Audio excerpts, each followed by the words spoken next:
नमस्कार। आज कथा मंजरी में सुनिए डॉक्टर पुष्पा सक्सेना जी की लिखी कहानी अपरिचिता। शैलेश राज की फ़ोटो के साथ डीएम के रूप में शहर में उनकी पोस्टिंग की खबर हर अखबार में छपी थी। अनुपमा की नज़र फ़ोटो पर अटक कर रह गई। शैलेश का व्यक्तित्व कितना प्रभावशाली लग रहा था। नीरज के ऑफिस जाने के बाद शैलेश को रिंग किया था। वह इसी शहर में है। जानकर शैलू को खुशी होगी। वह तो सोचता होगा हम अभी अमेरिका में ही हैं। अनुपमा के होठों पर मीठी सी मुस्कान तीर आई थी। उसे चौंका देने की कल्पना अनुपमा को बड़ी अच्छी लगी थी। नंबर डायल कर उधर से आने वाली आवाज़ की उसे उत्सुकता से प्रतीक्षा थी। डीएम साहब की कोठी से बोल रहे हैं। शैलेश, मेरा मतलब डीएम साहब घर में हैं? जी नहीं, साहब बाहर गए हैं। कब तक लौटेंगे? कह नहीं सकते। कोई मैसेज मैडम? हाँ, उनसे कहना अनुपमा भारद्वाज ने फ़ोन किया है। हमारा फ़ोन नंबर नोट कर लीजिए। जी बताइए। अपना फ़ोन नंबर नोट कराने के बाद से अनुपमा धड़कते दिल से शैलेश के फ़ोन का इंतज़ार करने लगी। मन से खाना गले से नीचे उतार आंखें मूंद अनुपमा पलंग पर पड़ गई। रोज़ के फेवरेट सीरियल अनदेखे ही रह गए। अनुपमा का टीवी प्रेम नीरज को पसंद नहीं आता, क्योंकि बच्चों की तरह वह टीवी से चिपकी रहती है। वे कहते, कंप्यूटर में ट्रेनिंग ले लो, मेरे काम में हेल्प कर सकती हो। काम काम काम, इसके अलावा तुम्हें और कोई शब्द आता भी है? किसके लिए करते हो इतना काम? मेरे लिए वक्त है तुम्हारे पास? आखिर मुझे भी तो समय काटना होता है। उत्तेजित अनुपमा से ज़्यादा बात करना, बर के छत्ते में हाथ डालना होता है। अक्सर नीरज चुप हो जाता। तनाव में रहना नीरज की आदत नहीं थी, पर अब कभी कभी तनाव हो ही जाता। शादी के बाद के कुछ दिन खुशी में बीते, पर धीमे धीमे अनुपमा को छोटी छोटी बातों से असंतोष होने लगा। जो मिल गया उससे संतुष्ट न हो पाना शायद अनुपमा का जन्मजात स्वभाव था।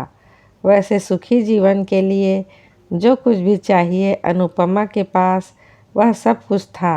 अनुपमा के मुंह से निकली हर बात पूरी करने की सामर्थ्य नीरज के पास थी। फिर भी ना जाने क्यों अनुपमा को लगता जिंदगी में कहीं कोई कमी थी। इकलौती बेटी होने के कारण घर में उसकी बेजा फरमाइश तुरंत पूरी की जाती। पापा ईमानदार अधिकारी थे। घर में पैसों का बाहुल्य कभी नहीं रहा, पर अनुपमा के खर्चों में कटौती कभी नहीं की गई। मध्यम वर्गीय परिवार में जन्मी अनुपमा आकाश छू लेने के सपने देखती।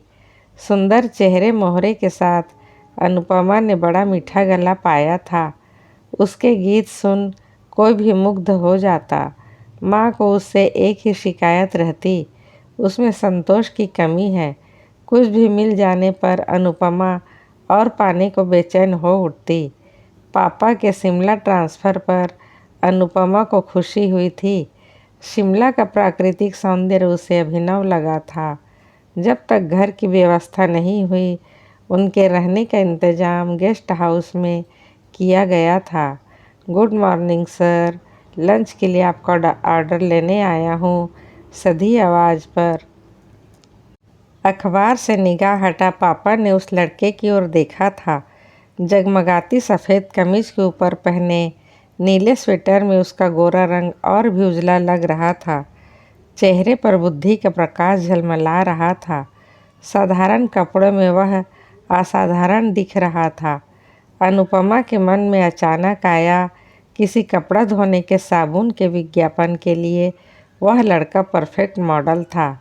मुस्कुराती अनुपमा के हाथ में पापा ने मेन्यू कार्ड थमा दिया था।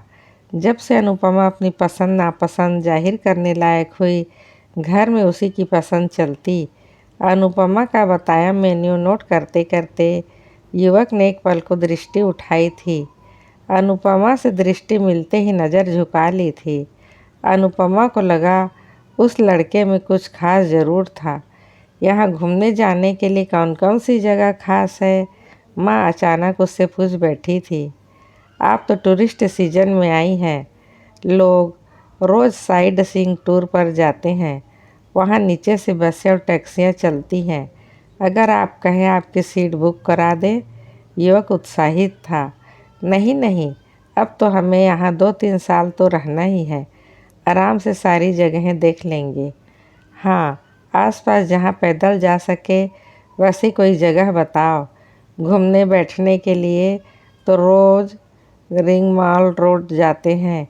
दिन भर घूमते रहिए, मन नहीं भरेगा। इस वक्त तो मॉल रोड पर टूरिस्टों का मेला लगा होगा। देखो, लंच ज़रा जल्दी चाहिए, मुझे ऑफिस जाना है। पापा को माँ की हर एक बात से बात करने की आदत से चिढ़ थी। यस सर, तुरंत भेजता हूँ। लड़का फुर्ती से चला गया। बड़ा तौर तरीके वाला लड़का है, किसी अच्छे घर का लगता है। मम्मी की आंखों में प्रशंसा थी। हाँ, इस प्रोफेशन के लिए अच्छे मैनर्स सबसे बड़ी क्वालिफ़िकेशन होती है। पापा, आप आज भी ऑफिस जाएंगे? आज ही तो हम यहाँ आए हैं। अनुपमा के स्वर में शिकायत थी। हाँ बेटी, ड्यूटी तो आज ज्वाइन करनी होगी। तुम दोनों भी आज आराम करो, थक गई होंगी। हम इतने अच्छे मौसम में भला आराम करेंगे? हम तो मॉल रोड जाएंगे। अन्नू के स्वर में बच्चों वाला उत्साह छलक रहा था। लंच लाने वाला लड़का कोई दूसरा था। खाना खाकर पापा ऑफिस चले गए और अनु मम्मी को जबरन रीझ खींच ले गई। चारों ओर फैले कोलाहल के बीच अचानक अनुपमा को अकेलेपन ने घेर लिया। पीछे छूट गई सहेलियां याद आने लगी। अब सब कुछ नए सिरे से शुरू करना होगा। मंजरी तो उसको आते समय कितना रोई थी, पर यही तो ज़िंदगी है, पापा ने समझाया था। शिमला यूनिवर्सिटी में पढ़ने का चांस किस्मत वालों को ही मिलता है। यहाँ ना आई होती तो उसे किसी शहर के हॉस्टल में रहना पड़ता। कल उसे यूनिवर्सिटी से एडमिशन के लिए जाना था। शिमला यूनिवर्सिटी का कैंपस देखकर अनु का मन खुश हो गया। प्रकृति के बीच शिक्षा केंद्रों की स्थापना वैदिक ऋषियों ने व्यर्थ ही नहीं की थी। अनु को आसानी से यूनिवर्सिटी में एडमिशन मिल गया। विभाग में होने के कारण पापा ने अनु की पढ़ाई पर पूरा ध्यान रखा था। अनु का जी चाहता वह सहेलियों के साथ पिकनिक पर जाए, फिल्में देखे, पर पापा ने पढ़ाई से उसकी पकड़ ढीली नहीं पड़ने दी। परीक्षाओं में अनु हमेशा अच्छे अंक लेकर उत्तीर्ण होती रही। इतिहास उसका फेवरेट विषय था, इसलिए एमए प्रीवियस में उसने इतिहास विषय चुना था। यूनिवर्सिटी में पहले दिन अनुपमा थोड़ी नर्वस थी, पर सुजाता ने आगे बढ़कर दोस्ती के लिए हाथ बढ़ाया था। अनुपमा का परिचय क्लास की दूसरी लड़कियों से भी सुजाता ने ही कराया था। 2-1 दिन में सब कुछ सहज सामान्य लगने लगा था। घर वापस लौटी अनुपमा मम्मी पापा को रोज़ की बातें सविस्तार सुनाती। तभी एक दिन अनु की भेंट शैलेश से हो गई थी। यूनिवर्सिटी में शोध छात्र के रूप में शैलेश को देखकर अनु चौंक गई। आप यहाँ? जी हाँ, आप ही के डिपार्टमेंट में रिसर्च कर रहा हूँ। शैलेश के होठों पर हल्की मुस्कान थी, पर उस दिन तो बात पूरी न कर अनु अचकचा गई थी। हाँ, अब भी वहाँ पार्ट टाइम काम करता हूँ। टूरिस्ट सीजन में होटलों और गेस्ट हाउस में कॉलेज स्टूडेंट का काम करना कोई नई बात नहीं है। अक्सर लड़के इस सीज़न में काफ़ी पैसे कमा लेते हैं। फिर पढ़ाई के लिए वक्त कैसे निकाल पाते हैं? आप जहाँ चाह वहाँ राह। लोग पिक्चर देखने जाते हैं, पिकनिक पर जाते हैं, पर क्या इन कामों के बीच पढ़ाई नहीं करते? वैसे मेरे इस काम को आप मेरी ज़रूरत कह सकती हैं। हमें तो पढ़ाई के साथ कुछ और कर पाने का वक्त ही नहीं मिलता। यहाँ तक कि घर में मम्मी को भी हेल्प नहीं कर पाते।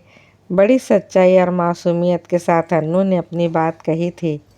अच्छी लड़कियां माँ की मदद ज़रूर करती हैं। शैलेश शैतानी से मुस्कुराया था। क्या हम अच्छी लड़की नहीं? अनु के स्वर में मान था। नहीं नहीं, आप तो बहुत अच्छी हैं। थैंक्स, अनु मुस्कुराई थी। वैसे आपको शिमला कैसा लग रहा है? बहुत अच्छा लग रहा है, पर अभी सब जगह कहाँ देख पाए हैं। हाँ, शिमला सचमुच अच्छा शहर है। हमें तो यहाँ के लोग भी बहुत अच्छे लगे। यहाँ के लोगों में मैं भी शामिल हूँ ना। हम आपको जानते ही कितना है जान जाएंगे, ज़रूर बताएंगे। वैसे अगर कोई ज़रूरत हो तो बेहिचक बताइएगा। ज़रूर, थैंक्स।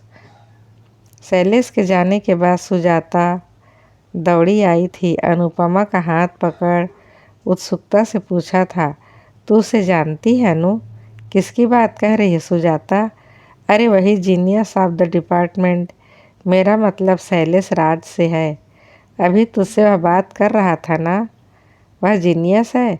अनु की आवाज़ में ढेर सा विस्मय था। हर बैच का टॉपर है, जानती है। अपनी मेहनत से पढ़ाई कर रहा है। ऐसा क्यों सुजाता? उसके पिता नहीं हैं, माँ अक्सर बीमार रहती है, घर में छोटी बहनें हैं, सबका भार शैलेश पर ही है। पार्ट टाइम करता है और हर साल टॉप करता है। सुजाता की आंखों में शैलेश के लिए प्रशंसा की चमक थी। ताज्जुब है, इतना काम करने के बाद कोई पढ़ाई में भी सबसे ऊपर रह कैसे सकता है। उस दिन शैलेश के प्रति अनुपमा की दृष्टि बदल गई। घर आकर पापा मम्मी को जब उसके बारे में बताया तो पापा ने गंभीरता से कहा था, ऐसे लड़के कुछ असाधारण कर दिखाते हैं। वह यूनिवर्सिटी में शैलेश से अनुपमा की अक्सर बातचीत हो जाती। अनुपमा को जब कोई कठिनाई आती वह डिपार्टमेंट की लाइब्रेरी चली जाती।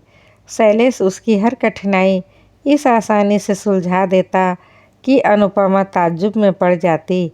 एक दिन हंसते हुए शैलेश से कहा था, लड़कियां आपको चलता फिरता इंसाइक्लोपीडिया ठीक कहती हैं। हर प्रश्न का जवाब है आपके पास। कैसे इतनी सारी घटनाएं, उनकी तारीखें, यहाँ तक कि समय भी याद रख पाते हैं? लड़कियों को छोड़िए, आपका मेरे बारे में क्या ख्याल है? शैलेश की उस मुग्ध दृष्टि का अनु जवाब नहीं दे सकी थी। सचमुच शैलेश का विषय ज्ञान कई प्रोफेसरों से ज़्यादा था। एक दिन शैलेश अनुपमा को अपने घर भी ले गया था। छोटे छोटे 2 कमरों के घर को बहनों ने सुरुचिपूर्ण पर सादगी से सजा रखा था। घर के अभाव छिपे नहीं थे, पर उनके चेहरों पर कोई शिकायत नहीं थी। वे जिंदगी और विशेषकर अपने भाई से पूरी तरह संतुष्ट थी। आपसे प्यार की चमक से उनके चेहरे जगमगा रहे थे। उन सब से मिलकर अनु को बहुत अच्छा लगा। जिस प्यार और अपनेपन से उन्होंने अनु का स्वागत किया उसने अनु को अभिभूत किया। मम्मी ठीक ही कहती हैं, जिनके पास पैसा नहीं होता उनके पास प्यार की दौलत होती है। यह दौलत वे जी खोलकर लुटाते हैं। शैलेश के घर यह बात पूरी तरह ठीक उतरती थी। पिछले कुछ दिनों से इतिहास विभाग में खासी चहल पहल का माहौल था। विभाग के सभी छात्र छात्राएं बेहद उत्साहित थे। पहली बार इतिहास विभाग में एक अंतर्राष्ट्रीय विश्वविद्यालय सेमिनार आयोजित किया जा रहा था। सबको अलग अलग ड्यूटी दी गई थी। अनुपमा और सुजाता को सबके स्वागत का दायित्व दिया गया था। नियत दिन विशिष्ट व्यक्तियों की उपस्थिति में दीप जलाकर राज्यपाल द्वारा सेमिनार का उद्घाटन किया गया। अनुपमा ने अपनी मीठी आवाज़ में स्वागत गीत प्रस्तुत कर सबको मुग्ध कर दिया। अनु को माँ का मीठा स्वर विरासत में मिला था। सेमिनार में भारत और विदेशों से आए विद्वान, इतिहासविद, मेधावी शोधकर्ताओं की उपस्थिति में शैलेश ने अपना पेपर प्रस्तुत कर अपनी नई खोजों से सबको चमत्कृत कर दिया। शैलेश के पेपर में मध्य युग के कुछ ऐसे ऐतिहासिक तथ्य दिए गए थे जिनकी चर्चा उस दृष्टिकोण से पहले नहीं की गई थी। शैलेश का पेपर सबके बीच चर्चा का विषय बन गया। अमेरिका से आए प्रोफेसर जॉन ने तो उसे अमेरिका आने का निमंत्रण भी दिया था। गंभीर मुस्कान के साथ शैलेश ने सबकी बधाइयाँ स्वीकार की थी। अनुपमा सचमुच अभिभूत थी। काश हमारे पास आपकी बुद्धि का चौथाई अंश भी आ पाता। मेरी बुद्धि ही क्यों, ससुर हाजिर हूँ। स्वीकार कीजिए, यह बुद्धि भी आपकी गुलामी करेगी। अनु को गहरी दृष्टि से देखकर शैलेश ने परिहास किया था। सच कह रहे हैं, आपकी बुद्धि क्या किसी की गुलामी कर सकती है? अपनी बड़ी बड़ी आंखें शैलेश पर गड़ा अनु ने परिहास का जवाब दिया था। हुक्म कीजिए, मेरा सब कुछ आपका है। आपकी मीठी आवाज़ का जादू तो किसी को भी अपने वश में कर सकता है। आपको भी अचानक फिसल गए प्रश्न पर अनु ने जीभ दांतों तले दबा ली थी। मैं तो कब का आपके जादू के जाल में फंस चुका हूँ। हाँ, आप बताइए, मेरे बारे में क्या सोचती हैं? आप शैलेश को बधाई देने सुजाता ने अनु को जवाब देने का मौका नहीं दिया था। बधाई शैलेश जी, आज आपकी वजह से हमारे डिपार्टमेंट का पूरी दुनिया में नाम हो गया। थैंक्स शैलेश जी। डॉक्टरेट मिल जाने के बाद आपकी क्या योजना है? पीएचडी पूरी करके यूनिवर्सिटी में पढ़ाना ही मेरा सपना है। सुजाता जी, हाँ वही ठीक होगा। आप जैसे मेधावी प्रोफेसर से पढ़ने वाले स्टूडेंट का तो जीवन ही संवर जाएगा। उनमें भी आपकी तरह कुछ नया खोज निकालने की ललक रहेगी।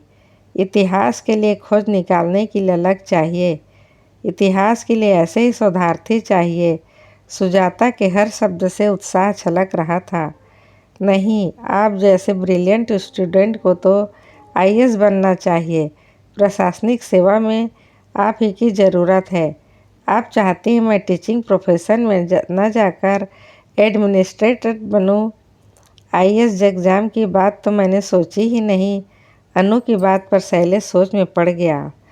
सिर्फ हम ही क्यों, कोई भी अक्लमंद आदमी आपको यही सलाह देगा। प्रोफेसरशिप में रखा ही क्या है? आईएएस तो 3 जादुई शब्द हैं।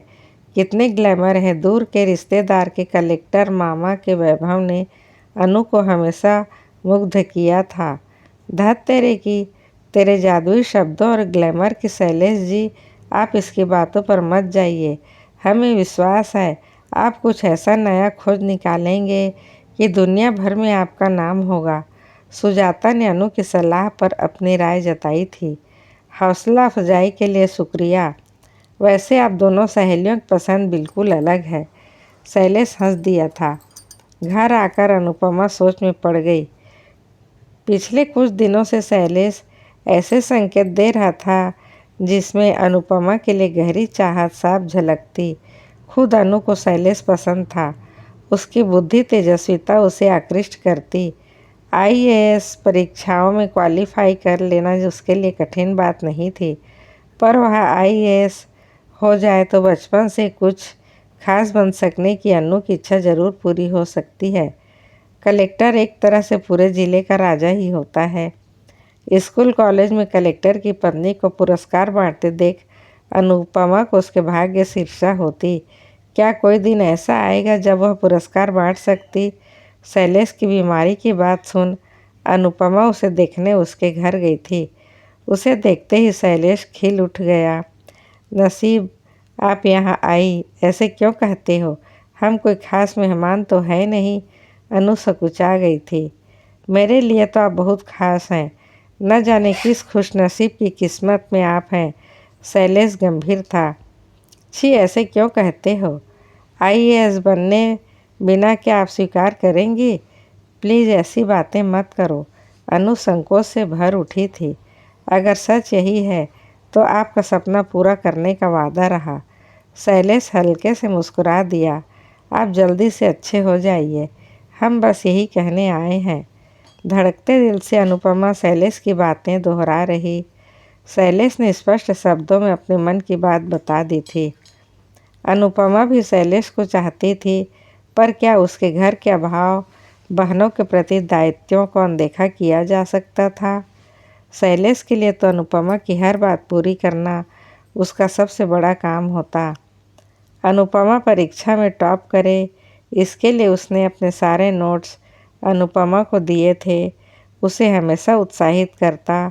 इसी बीच प्रोफेसर देव के अमेरिका चले जाने पर शैलेश की उनके रिक्त स्थान पर लेक्चरर रूप में नियुक्ति हो गई थी। सुजाता ने शैलेश को सच्चे मन से बधाई दी थी। आप जैसे प्रतिभाशाली की मानसिक सुधार केवल शिक्षण द्वारा ही पूर्ण हो सकती है। हमें खुशी है आप अपनी नई जिंदगी शुरू कर रहे हैं। अकेले में शैलेश ने पूछा था, मेरी नियुक्ति से तुम खुश नहीं हो अनु? ने कब कहा ऐसा? बधाई जो नहीं दी। बधाई शैलेश, हम यह दिल से दी गई बधाई नहीं है। देखो अनु, मेरी थीसिस 1 साल में ज़रूर सबमिट हो जाएगी। उसके बाद ही कुछ और सोच सकता हूँ। मेरा इंतज़ार करोगी नानू? पता नहीं शैलेश, शादी का निर्णय सिर्फ मेरा ही तो नहीं होगा। मम्मी पापा के लिए एक हम ही तो हैं। आजकल वे दोनों बस हमारी शादी की ही बातें करते रहते हैं। अनु ने अपने को बचाना चाहा था। तुम उन्हें हमारे बारे में नहीं बता सकती अनु? अगर कहो तो मैं तुम्हारे पापा से बात करने आ सकता हूँ। नहीं नहीं, इतनी जल्दबाजी ठीक नहीं। पापा से यह सब बता पाना उतना आसान नहीं है। पापा को टीचिंग लाइन पसंद नहीं। उनके सपने बहुत ऊंचे हैं। यानी यूनिवर्सिटी लेक्चरर उनकी निगाह में नकारा है? ताज्जुब है। खुद शिक्षा विभाग में होते हुए उनके ऐसे विचार हैं। शैलेश कुछ उत्तेजित था। तुम समझ नहीं पाओगे शैलेश, पर मम्मी के IAS भाई को लेकर उनके मन में हमेशा से कुंठा रही है। मामा जी ही नहीं, मम्मी के मन में भी पापा की नौकरी के लिए कोई सम्मान नहीं रहा। कई बार पापा ने अपमान के घूंट पिए हैं। एक बात बताओ अनु, क्या तुम्हारी ज़िंदगी में व्यक्ति से ज़्यादा उसके पद का महत्व है? क्या तुम आदमी की पोजीशन से विवाह करोगी? ऐसी बात नहीं है शैलेश, हम सचमुच तुम्हें बहुत चाहते हैं। शैलेश के उस सीधे सवाल ने अनु को असमंजस में डाल दिया था। फिर इसमें अगर मगर क्यों अनु? अच्छा, अभी तो हम शादी नहीं करने जा रहे हैं। हमें भी तो अपना MA पूरा करना है। वक्त आने पर देखा जाएगा। अनु ने बात टाल दी। चचेरी बहन की शादी में मम्मी पापा के साथ अनु भी दिल्ली गई थी। उसी शादी में नीरज ने अनु को देखा था।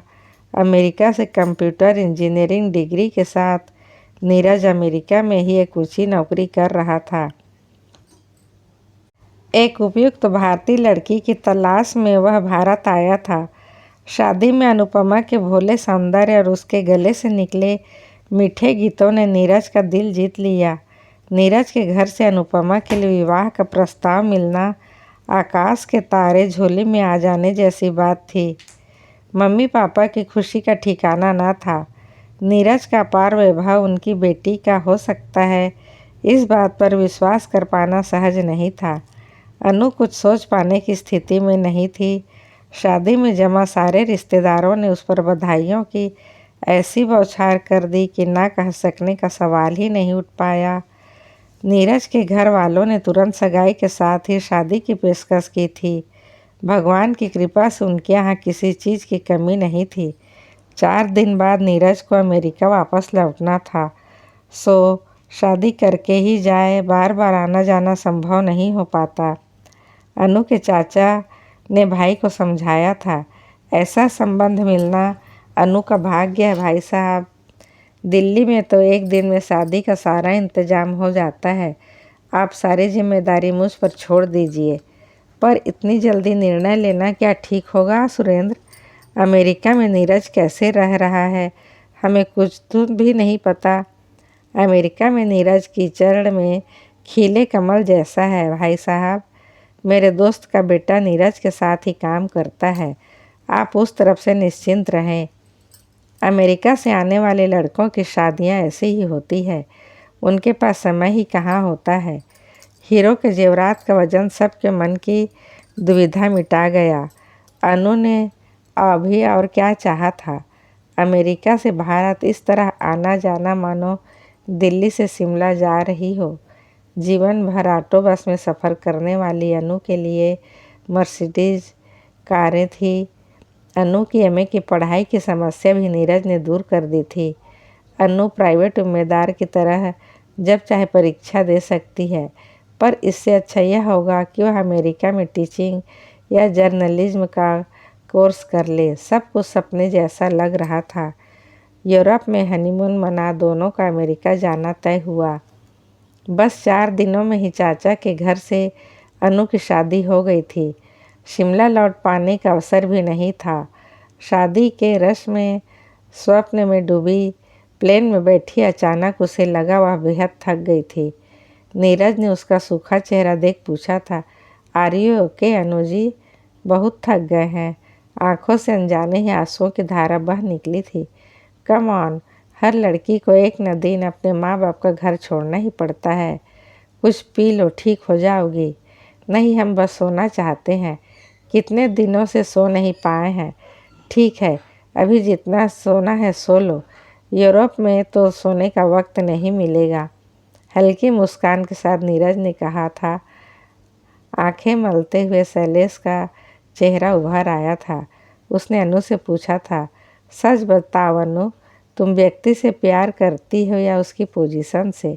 डर कर अनु ने आंखें खोल दी थी। उसके जीवन में अचानक यह कैसा मोड़ आ गया था। शैलेश उसके विवाह की खबर को कैसे लेगा? लेकिन अनु ने क्या उससे कोई ऐसा वादा किया था? लंदन के हीथ्रो एयरपोर्ट के बाहर नीरज के लिए कार प्रतीक्षा कर रही थी। एयरपोर्ट से होटल जाते रास्ते में प्रिंसेस डायना का महल पड़ा था। महल के बाहर जैसे उदासी पसरी हुई थी। अनु का मन उदास हो आया। डायना के आकाश छूते स्वप्नों, महत्वाकांक्षाओं का अचानक इतना दुखद अंत। नीरज एक अच्छा पति था, पर उसके काम की व्यस्तता ने उसे नितांत अव्यवहारिक बना दिया था। उसकी जिंदगी में सेंटिमेंट के लिए स्थान नहीं था। अनु के जिस गुण ने उसे आकृष्ट किया, उसे याद नहीं रहा कि अनु एक अच्छी गायिका है। उसकी आवाज़ में कोयल की मिठास है। अनु उसकी पत्नी थी, उस पर उसका पूरा अधिकार था। बस यह बात उसे अच्छी तरह याद रहती। पत्नी का फर्ज है वह पति की हर ज़रूरत पूरी करे, उसकी सुख सुविधा का ध्यान रखे। बदले में अनु के लिए धन संपत्ति की कमी नहीं थी। कहीं भी आने जाने के लिए कार थी, पहनने को बढ़िया से बढ़िया कपड़े और जेवर थे। औरत को और चाहिए भी क्या? जब जी चाहे टी पार्टी दे डाली, डीवीडी पर पिक्चर लगाकर मन बहला लो। पढ़ाई की और अनु ने ध्यान नहीं दिया। अकेली अनु को शिमला का अपना डिपार्टमेंट याद आता। शैलेश की याद जैसे खाली पलों को जीवंत बना जाती। कई बार जी चाहता उसे पत्र लिखे, पर कभी हिम्मत ना बटोर पाती। अब तक तो सुजाता की एमए फाइनल की परीक्षा भी समाप्त हो गई होगी। 1 साल अमेरिका में बिताने के बाद नीरज ने भारत में अपना कंप्यूटर बिजनेस शुरू करने का निर्णय लिया था। पापा ने अपना ट्रांसफ़र रामगढ़ करा लिया था। शिमला जाने के सारे रास्ते बंद थे। नया काम जमाने की व्यस्तता ने नीरज को घर से और भी दूर कर दिया। अनु बोर हो जाती। पुरानी किताबें झाड़ पोंछ कर निकाली और एमए की परीक्षा की तैयारी में अनु ने अपने को व्यस्त कर लिया। कोर्स के पाठों को उत्तर देती अनु की कल्पना में शैलेश का तेजस्वी चेहरा चमकता दिखाई देता। अब तक तो उसकी पीएचडी पूरी हो गई होगी। कहाँ होगा शैलेश?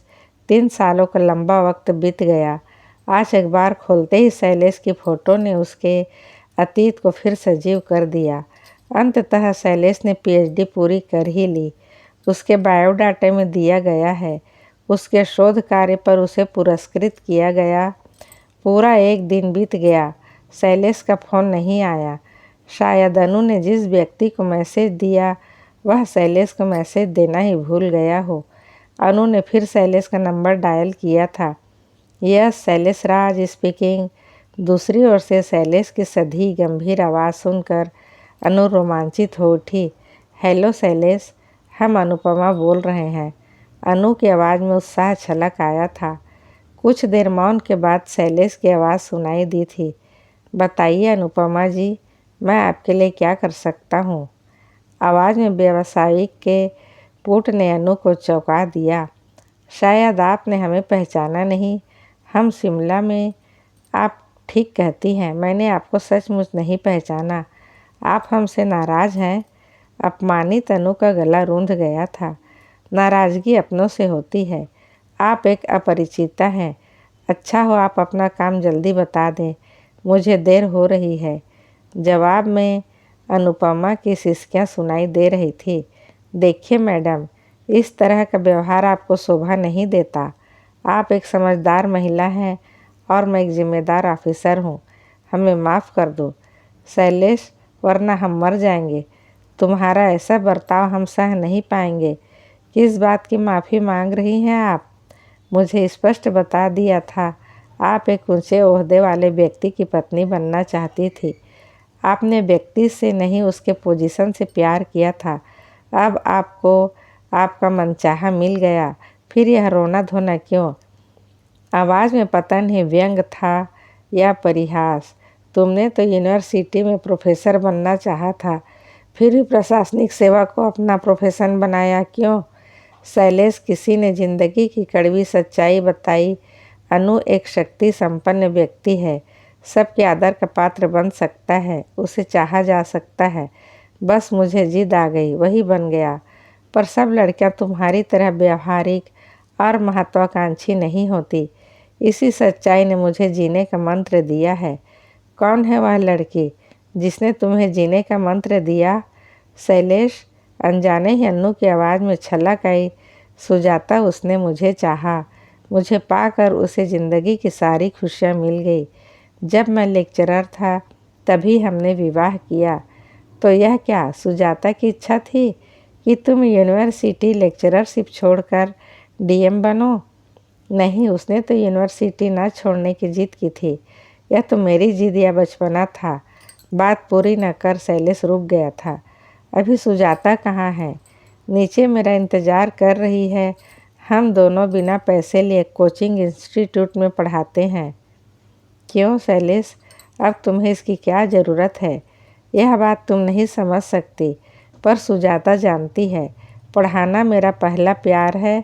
इस प्रोफेशन में आना मेरा वादा अदायगी थी। वह चाहती है मैं विद्यार्थियों को मार्गदर्शन कर उन्हें कुछ नया करने के लिए प्रेरित करूं।